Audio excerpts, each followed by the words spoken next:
You asked me a while back if I could run the main meeting. Ready? Okay.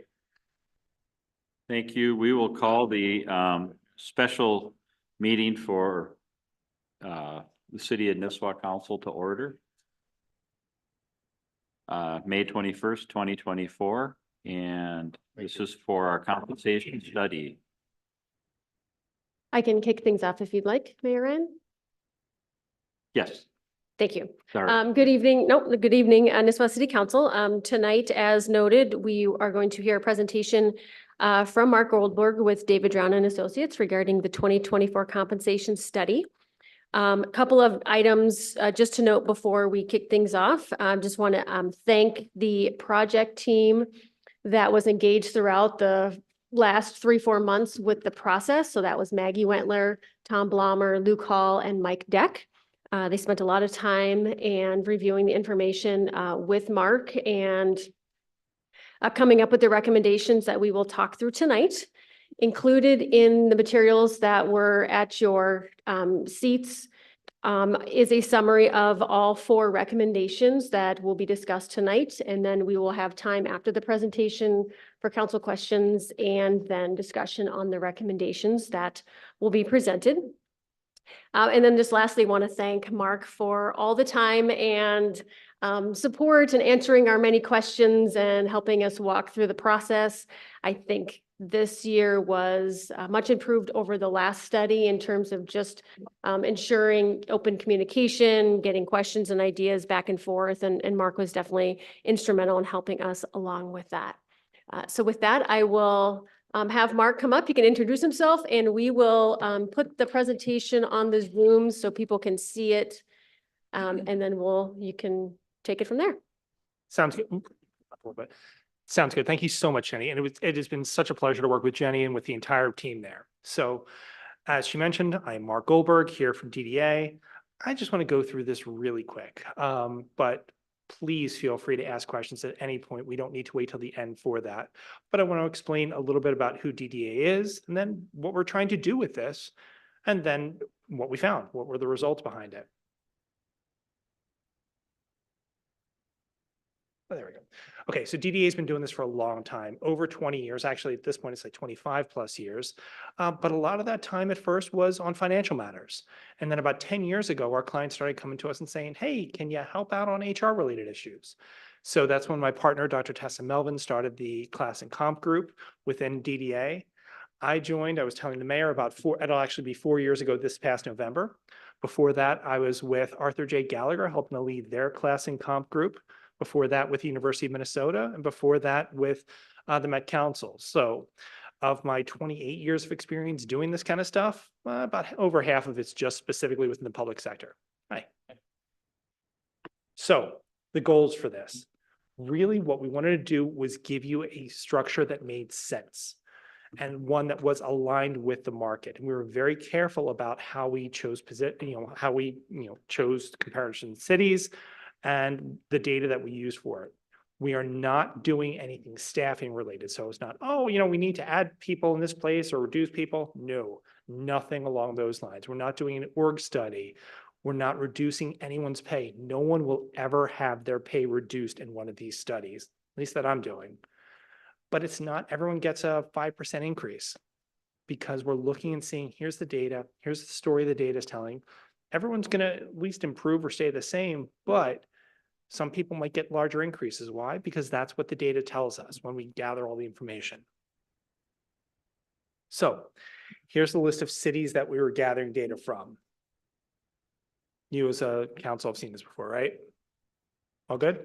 And this was the same comparison group that we've used for the last couple of studies. So there was no change there. So we're going through this data and it says they're 80%. The truth is there's no way to really quantify that.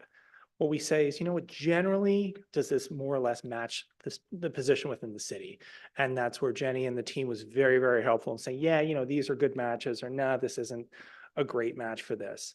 If we see things that are really high or really low, we're going to remove it and put it in a spotlight section. So let's say we had 10 matches for an accountant position and 8 of them are between 45 and 55,000 and one of them's at 25,000 and one of them's at 90,000. we're going to remove those that are low or high and say, you know what, let's put it down in the spotlight section below. And then you guys say, you know what? Yeah, I know that's 90,000, but we need to have it in there anyway. Okay, great. Takes us a second to drag it in there. But we're just looking to see outliers of data. And we're going through it really closely. If we don't have at least 4 data points for a job, so at least 4 matches, we can't really tell you what the market is for because there's not enough there to really draw conclusions. So we're looking for at least 4, ideally 5 to 10 matches per job.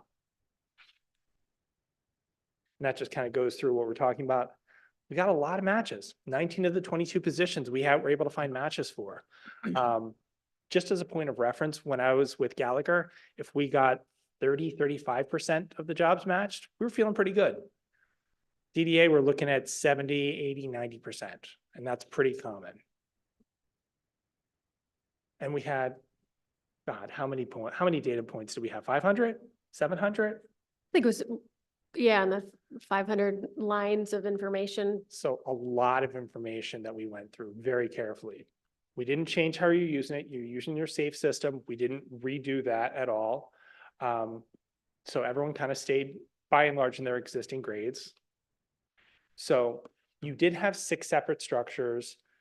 Some structures include, it's a little bit of a mess right now. Let's just put it that way. Everybody does have 9 steps, so that's good, but you got a lot of different structures. Some with 2 grades, some with 20 grades. So we're looking to make some changes potentially. And you're going to need to phase this in. We know that. One step is changing things this July. So that'd be the first thing that we'd be looking at and we'd be hoping the council would approve of, which is adjusting the structure 3%. And that would make you a little bit better compared to the market. I'm going to show you what that looks like. The stuff that's in green, it's over 10% above market. Red means over 10% below. That 10% is not something I came up with.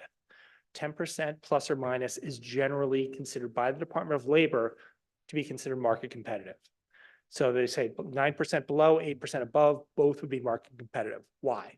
Well, if plus or minus 10% is considered everyone, mostly everyone who's in their job, who's fully competent in their job, but they're paid at different rates for a lot of different reasons. Could be past performance, could be, experience, could be certifications, could be a lot of different reasons, but plus or minus 10% is what we're talking about. That is really hard to read, and I'm sorry for that, but you can look and see kind of where things are. You can see the green and red pretty easily. There's not a ton. You're in a pretty decent spot, especially you don't have a lot of things that are really low compared to the market, which is good. And you can see generally you're coming pretty close to the market. You're right around where you need to be. If you do that 3% adjustment in July, you're in an even better spot. So Mark, this slide reflects if we just focus on the bottom, right? The average, Yep. that's what we talked about throughout the study is to say we take the average result and how are we comparing to the minimum and the maximum schedule. The pointer won't work on the TV, unfortunately. You could point to it if you want, but so we were just under, we're about 96, 97% roughly. And then when applying the 3% market adjustment, that's where you get the 101%, 99% result to say we're very much within market competitiveness, but we know how volatile that is.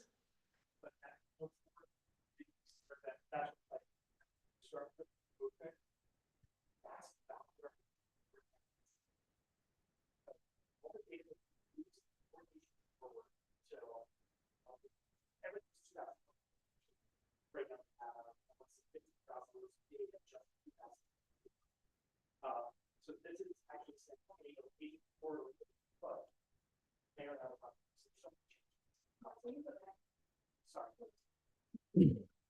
I'm sorry. It was hard for me to look at that and see.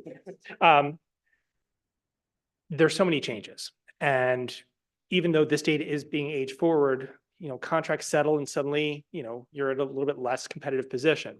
So if you can be at 104, 103%, that's going to protect you a little bit when there's some additional adjustments we may not have necessarily accounted for. And it's going to put you in a highly competitive position, even if there is additional changes. So One other piece is adding a step 10 to the structures. Most of my clients have anywhere between 8 and 12 steps. So you guys at 9, you're good, you're right there. But adding that 10th step would allow you to have a little bit more room for people and a little bit more growth and put that maximum a little bit more competitive compared to the market. So, your salary range width, meaning how far is that from the minimum to the maximum, you're pretty decent, but adding that 10th step would put you in a more competitive position.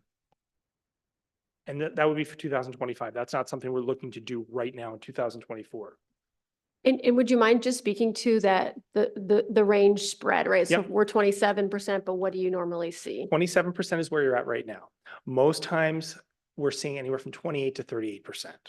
So adding that additional step and another 3% on there will put you a little bit closer to where most people are. At 27%, you're not bad, but it can be a little bit better. So cost for this, just for what we're talking about, the 3% structural adjustment, you're looking at $29,500, 1.34% of payroll. That additional step, well, it's going to cost a little bit, about 74 grand. And then we were talking about moving those the part-time pay schedule. I was like, I'm not sure why you're doing this. Moving it from part-time to a full-time would cost an additional about 16,000. If you did want to make those changes, and you might want to phase those in over time.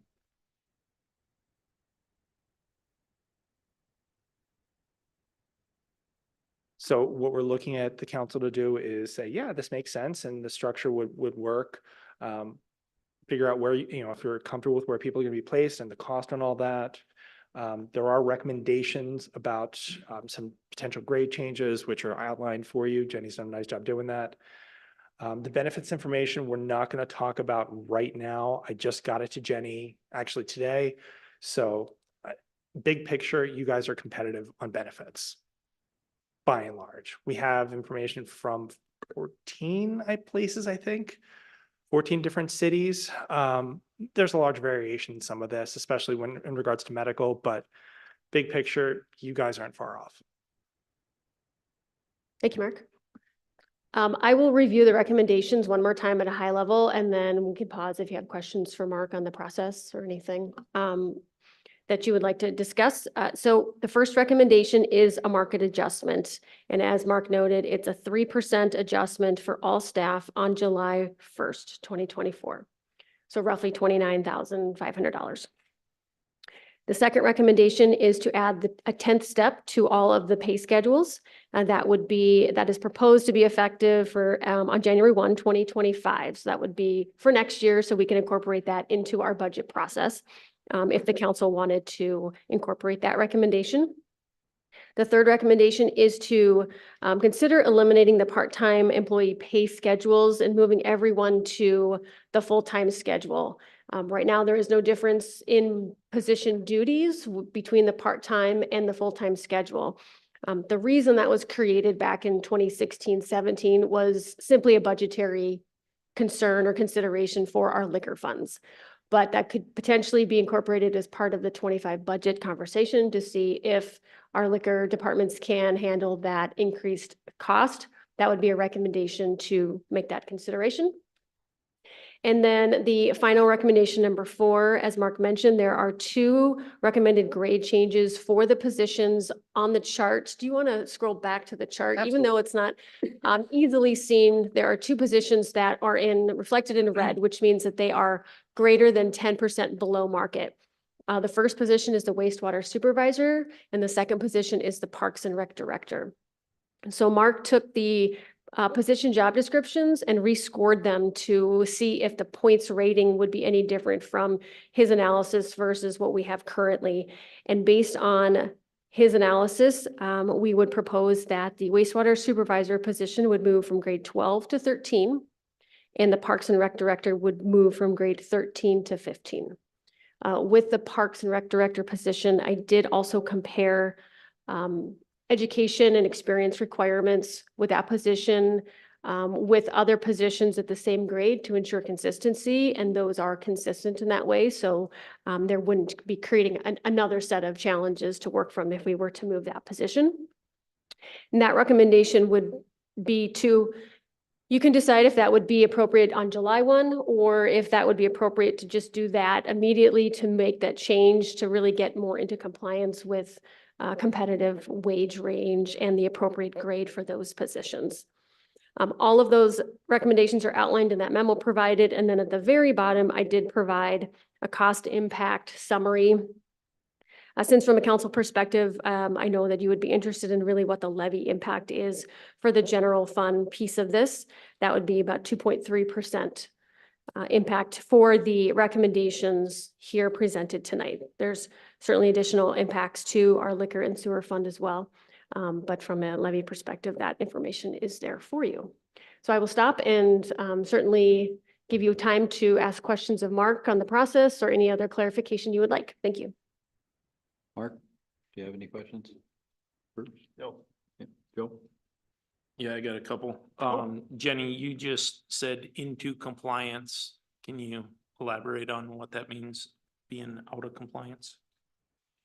What are we out of compliance with? Maybe I said, if I said compliance, I just meant as compared to the market, to say out of that greater than 10% range for what is considered market competitiveness. It would be appropriate to move those positions to be in a more competitive situation. So I'm sorry if I used the wrong word there. No, I was just We're not, wondering if we're not out of there's something. compliance, legally or in any other way in that regard. So then my question, maybe, can we go back to the list of cities? Yeah. What sort of data is pulled from those cities due to employees and longevity rates with those cities compared to employees and longevity rates with Nisswa? We're not getting longevity. We're getting direct rosters. So in almost all these cases, I'm sorry, you're getting direct what? direct rosters. So Okay. Alexander sends us, here's a download of Right. all of our employees, across. But you don't know if they've been there 2 years or 20 years.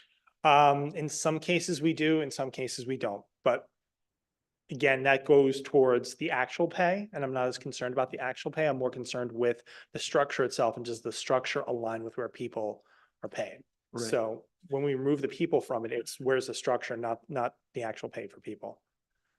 Yeah, I just bring it up because our chart, as we worked through this last year in our chart, a lot of it didn't even fit into that chart last year due to longevity of people that have been here with the city.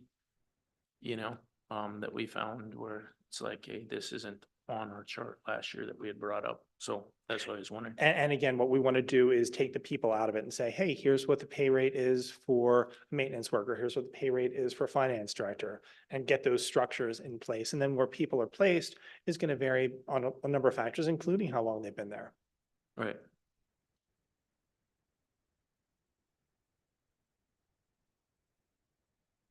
Can you also, you said add a 10th step. Can you talk more to that? What that would entail, look like? Sure. What it would do is people that are currently on step 9 would then be able to have an additional step within there. So most times, again, 8 to 12 steps is common. So even 9 steps, you guys are fine. You're kind of right in the sweet spot. But adding that 10th step will give you a little bit more room to grow. It'll add and increase the range width, meaning how far is that from that minimum to the maximum. It'll put you a little bit more competitive on that maximum compared to your peers. There is an additional cost to it, but it also will help you retain people longer because you've got that additional step in there, so people get a little bit higher pay. Would an 11th step come into play 2 years down the road, 3 years, 5 years with the current rate of what we're doing? That question And, gets and at, the lead, and once again, the longevity of some of the employees here and their credentials. Councilman, that's a good question. It's one I get asked a lot. I don't think you need to keep adding steps onto things. If you have your structures adjusted on a regular basis and say, you know what, we know that the market's moving 3% or 4%. Okay, well, we're going to match it or maybe even exceed it, or decide you don't want to move it as much. That's kind of a different discussion, but you wouldn't necessarily have to keep adding steps to keep people there, because you want to say, hey, where do we want to pay? What is the maximum we want to pay for these positions? And what does that look like compared to the market? In this model, you're good. And if you keep pace with the market in terms of adjusting structures, you're going to stay good. You wouldn't need to necessarily add an 11th step. You don't have to do one right now. Again, you were, what was it, 100, right? 97, 98. So you were there, you weren't far off on the maximums. You were market competitive. This will just put you in a more competitive position. Retention. But is it a, oh God, you really need to do this? No, you don't need to. Would it help? Oh yeah, it'd help, but it's not something that's critical. But it would absolutely help you with retention, and it would place your maximums more competitive. What other things are you doing, or what other things are you seeing other cities do? In regards to retention in today's work environment versus adding another step? Is there anything else creative you're seeing? There's a lot. People are looking at all kinds of different benefits. And we did look at some benefits, as I mentioned. We haven't gone through a lot of that.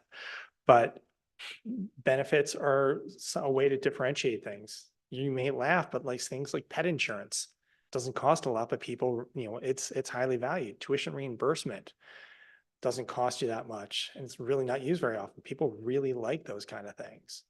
Or some of these cities up here doing some of those things that you're talking about? I can't speak to that because I don't have a ton of these guys that are my clients, so I can't really speak to that, but I am seeing that in other places and hearing people talk about that. Counties are trying to be very creative with that as well, including counties kind of around here. Trying to do what you can with health insurance, having wellness, components within it, like saying if you do certain things, you can get reductions in your premium or things like that. There's a war for talent right now, Councilman, and base pay is one part of it, but there's a lot of other things that go into it too. Does that help at all? Yeah, those are some of my questions. Jesse? I don't have many specific questions. I don't either. I would like to look at this from two perspectives. I want to do two motions here if I can. The first one would be that I would like a motion to accept the report as presented by DDA. If everyone's comfortable with the information that we have, they went through what we requested them to go through. The committee and them sat down and worked together. So I just would like a motion to accept the report if everyone's comfortable with it as it was presented today by Mr. Goldberg. Mr. Mayor, I'll make a motion to accept the compensation study and the recommendation thus followed by DDA. I'll second. Okay, any further discussion? All those in favor, say aye. Aye. Opposed? Carried. Okay, the second item is motion. I'll make this motion that we institute the that we institute the recommendations as presented by Mr. Goldberg and by the report and by the city administrator outlined for us as presented. Can you be more specific?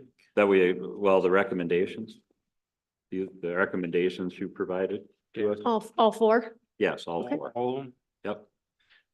So I'll make that motion if I, guess. What do we have budgeted? We're talking well, about we, making it go up. right, well, and that would be for discussion. We can discuss it. We can always amend or change or stuff. I just wanted to get the discussion process in place here. That's why I made the motion, and then we can discuss, and if we have to amend, I can. But rather than discussing it ahead of time, I just wanted to see if that was, I don't have a second, but we can have discussion if we want to do that first, but. I would say we want to but my- discuss it. But my motion is still there, hanging out there, so. I'll second. Okay, so for discussion's sake, thank you. The overall impact to the 2025 budget for the levy portion of it is 2.32% if we go through with all of the recommendations. The liquor fund and the sewer fund of course, as we know, do not affect the levy because they are enterprise funds on their own.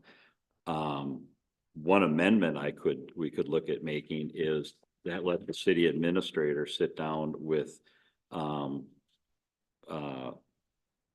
staff, with staff to determine whether or not the liquor fund and the sewer fund can absorb the cost right away. If it does, I am for implementing it 100% as it was recommended. So for the part-time personnel, they would go to full-time wage January 1 of 2025. It would be incorporated into the 25 budget. That's what the recommendation is, to Right. work to see if that would be a, Okay, so that would go as recommendation. As far as the other two positions, I would agree with what the city administrator said with wastewater and park and rec. Let's start it now. Start it now. I mean, I believe it's because it is a new pay period, I believe, or it's the start of a pay period. Unless something works better that for staff, if they come back, that something works easier for staff, that's fine. Otherwise, I think that's the cleanest and easiest and just do it. But, you know, we did the wage study. We did also, you know, I sat here and listened to everybody. We all said, and we all told staff that, you know, we want to get this right. We want to get it going and we want to bring them up to where we want them to be. And we've all been talking about retention and this is doing that. So I think there's no reason to really wait on it. Other than the part-time wages being incorporated in the 2025 budget, which I think makes a lot more sense. Jane? You can say. thank you, Mayor Ryan. Just for clarity, to ensure that council is aware, we did not budget anything specific for adjustments in 2024. Typically, we wait until we get later on in the year to see if we need to do a formal budget amendment. We would consider this, we'd kind of put that in the to be determined, depending on how other things are looking with the budget as a whole. Certainly, if we need to amend our budget later in the year, we could do that with this change if there was anything else that might come up, you know, et cetera. So just to clarify, I know we did talk about it last year during the budget process if we wanted to specifically include something. But certainly, I think we can work with this and bring back an amended budget if we need to later in the year. And that additional monies then for this year would have to come out of unallocated funds, which is an investment in our employees. So.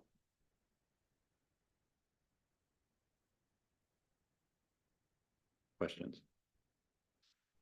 So specifically with like the liquor fund, and the part-time employees, then essentially what we're saying is we're gonna go away from part-time employees.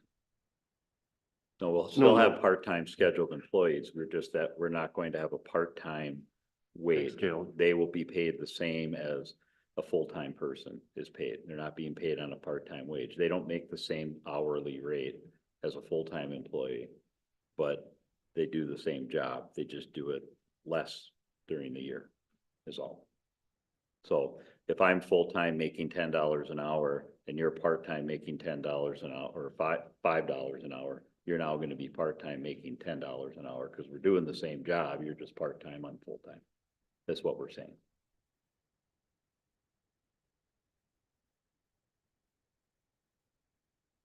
I use small numbers because it was easier for me.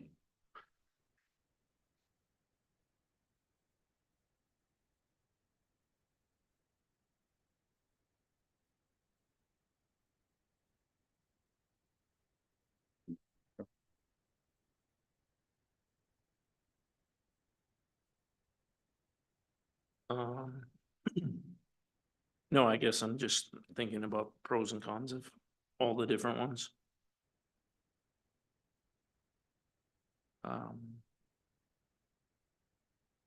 So back to, does anybody have, you know, we're talking about, I wrote it down, going from step 12 to 13 and 13 to 15. 12 to 13 was wastewater and 13 to 15 was parks and rec. Grades, not step. Yes. Yep. Yep. Step. Yep. The grade. Excuse me. With that, do we have the chart to show? what 13 to 15 is and 12 to 13? Do you have that? The chart data? meaning what? What the step is, What our difference current between those? wage chart. would Yeah. be. Wage current chart. wage chart. No, I didn't put that in We there. didn't put it in that, we have all of that in the background, that Mark has put together. So we have all the updated schedules per the recommendations, we'd work through all of those, make sure those are, distributed and updated, but we didn't provide an updated, chart here to reflect. Right. It's my understanding that the committee looked at this too, right? Yes. Mhm. Okay, and they were all in, was it a, Yes, it was unanimous for all the recommendations were unanimous. A grade for perspective, between each grade is a 6% increase Pay. in pay.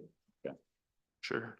I guess maybe a question in thinking of this going from 13 to 15, yeah, we can take the jump up. Or does the whole thing need adjusted down, meaning that you're staying at 13, but if somebody else was to come in, are we starting them out at the wrong spot in the future? Understand what I'm saying? I do, but you're looking at it from the employee perspective. What I'm looking at it is from the job perspective. So you can see that Parks and Rec director is pretty low. So if you bring that job up 12%, I can't see what that. Mhm. Right now, it's 70. They're very, very low. Bring that job up 12%. Right, yep. Would put it much more market competitive. So it would be basically 90% or 89%, 92%. So that job itself is one. That job itself is one that really needs to be adjusted upward. And putting it at grade 15 does put it where it should be compared to the market. You as a council could say, you know what, we don't need to have it be right at market. We're okay to have it be low. And that is a council decision. But if you are looking to have as many jobs market competitive as possible, I'd suggest moving this job from a 13 to a 15. Now, where that person is placed, whether it's step 1, step 5, step 10, that's a different discussion. But the salary range itself is what I'm focused upon with this. Well, with the person we have in that position and what they've been doing for the last 4 years, I would hate to see another municipality in the area see all the work that she's done and say, hey, well, they don't appreciate you because they can see the value in her position for the city. So I think that's a wise Yeah, and move. I don't think my question isn't about the person or whatever. I agree that we want to bring them up. I'm just wondering, is this showing anything in our grades that we need to fundamentally adjust? Okay. No. That's my question. And Do no, we- it actually, I hear you, Councilman. No, I'm not seeing issues with the grades. I'm seeing issues with specific jobs. If we were seeing other positions at grades 15, 16, 17 that were all fairly low, then I'd say, okay, you need to shift some of these grades up a little bit more and the whole structure might need to be moved. That's not what we're seeing with this. And you can see that there's not a ton of green or red in those areas, a little bit, but even that's not terribly high. So if I was seeing trends with that, then yes, I'd say there are some adjustments to the structure. That is not what I'm observing.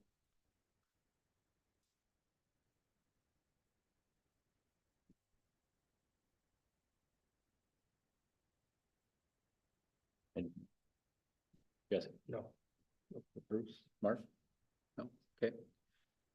So, You have a motion in a second? we have a motion and a second. Listening to the discussion, do I need to amend the motion or are we good? I think we're good. I think you're good. Okay, all right. Hearing no other discussion, all those in favor, say aye. Aye. Opposed? Carried. All right. And I also want to thank employees that participated in the group. I know it's extra time and stuff, but I appreciate the input, appreciated it. Hopefully we got to start and then we'll be doing this again, of course, not, as we keep our schedules going and stuff like that. So All right. All right. Thank you, Mark. Thank you all so much. It was a pleasure. Mark, thank you very much. Appreciate it. Hey, Mark. Give you my card. Oh, geez. Uh-oh. Thank you. That's what they do. They do lunch and exchange cards. He's in Minneapolis. We're not doing lunch. Okay, then we can adjourn this meeting. I'll take a motion to adjourn and then we will be back for our regular council meeting. Ready? Second. All those in favor? Aye. Carried.